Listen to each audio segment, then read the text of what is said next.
बिहार चुनाव से पहले इंडिया गठबंधन को लेकर खुली बड़ी बात। क्या बिहार में अकेले चुनाव लड़ने वाली है कांग्रेस? पप्पू यादव ने आरजेडी को लेकर दिया बड़ा बयान। कांग्रेस ने बढ़ाई लालू तेजस्वी की टेंशन। बिहार चुनाव नजदीक है, ऐसे में पार्टियों की तैयारी और टेंशन दोनों ही बढ़ी हुई है और सबके मन में सवाल सिर्फ यही है कि बिहार की राजनीति में चुनाव से पहले आखिर चल क्या रहा है। ये सवाल इसलिए भी लाजमी है क्योंकि वक्फ बिल पर हाल ही में चर्चा तेज है और इस बिल का समर्थन करने पर बिहार में नीतीश कुमार के साथ खेला हो चुका है।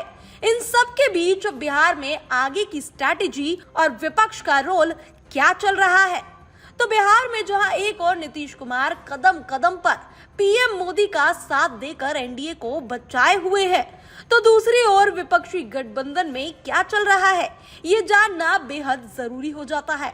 दरअसल कांग्रेस प्रमुख राहुल गांधी बिहार चुनाव में सक्रिय हैं।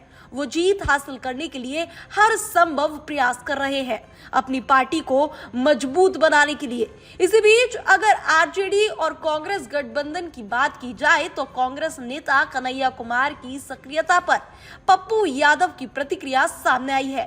सांसद ने पुणे में पत्रकारों से बातचीत करने के दौरान आरजेडी को लेकर बड़ा बयान दे दिया है। उन्होंने कहा कि आरजेडी खुश रहे या ना रहे, इससे हमें फर्क नहीं पड़ता। सभी गठबंधन धर्म के तहत अपना काम कर रहे हैं।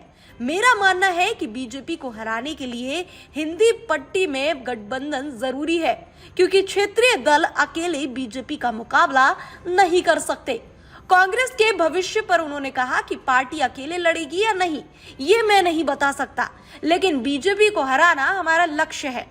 पार्टी एक विचारधारा से चलती है और नेतृत्व जो दिशा तय करता है, उसी के आधार पर कार्यकर्ता काम करते हैं। आगामी विधानसभा चुनाव में अपनी भूमिका पर पप्पू यादव ने कहा कि वे लोगों को जोड़ने और सबको साथ लेकर चलने में विश्वास रखते हैं। उनकी प्राथमिकता विकास और जनता के मुद्दों पर ध्यान देना है। अब उनके इन बयानों के कई मायने निकाले जा रहे हैं। पहला ये कि कांग्रेस को आरजेडी से कोई मतलब नहीं है। दूसरा ये कि कांग्रेस सिर्फ आरजेडी के दम पर बिहार में बीजेपी को हराने का मकसद रखती है। तो तीसरा ये है कि कांग्रेस आरजेडी को सिर्फ अपने फायदे के लिए इस्तेमाल कर रही है। इन बयानों से पहले भी बिहार कांग्रेस अध्यक्ष राजेश कुमार ने कुछ ऐसा ही आरजेडी पार्टी को दरकिनार करने के संकेत दिए थे। जब राजेश कुमार से तेजस्वी यादव के मुख्यमंत्री बनने पर सवाल किया गया तो उन्होंने चुप्पी साध ली और बिना कुछ बोले चले गए। इन सब चीजों के बाद ये जानना बेहद ही दिलचस्प हो जाता है कि आखिर अब आरजेडी की ओर से क्या प्रतिक्रिया रहती है कांग्रेस पार्टी को लेकर, और क्या चुनाव में दोनों ही पार्टी कहीं अलग अलग रास्ते तो नहीं अपना लेती है।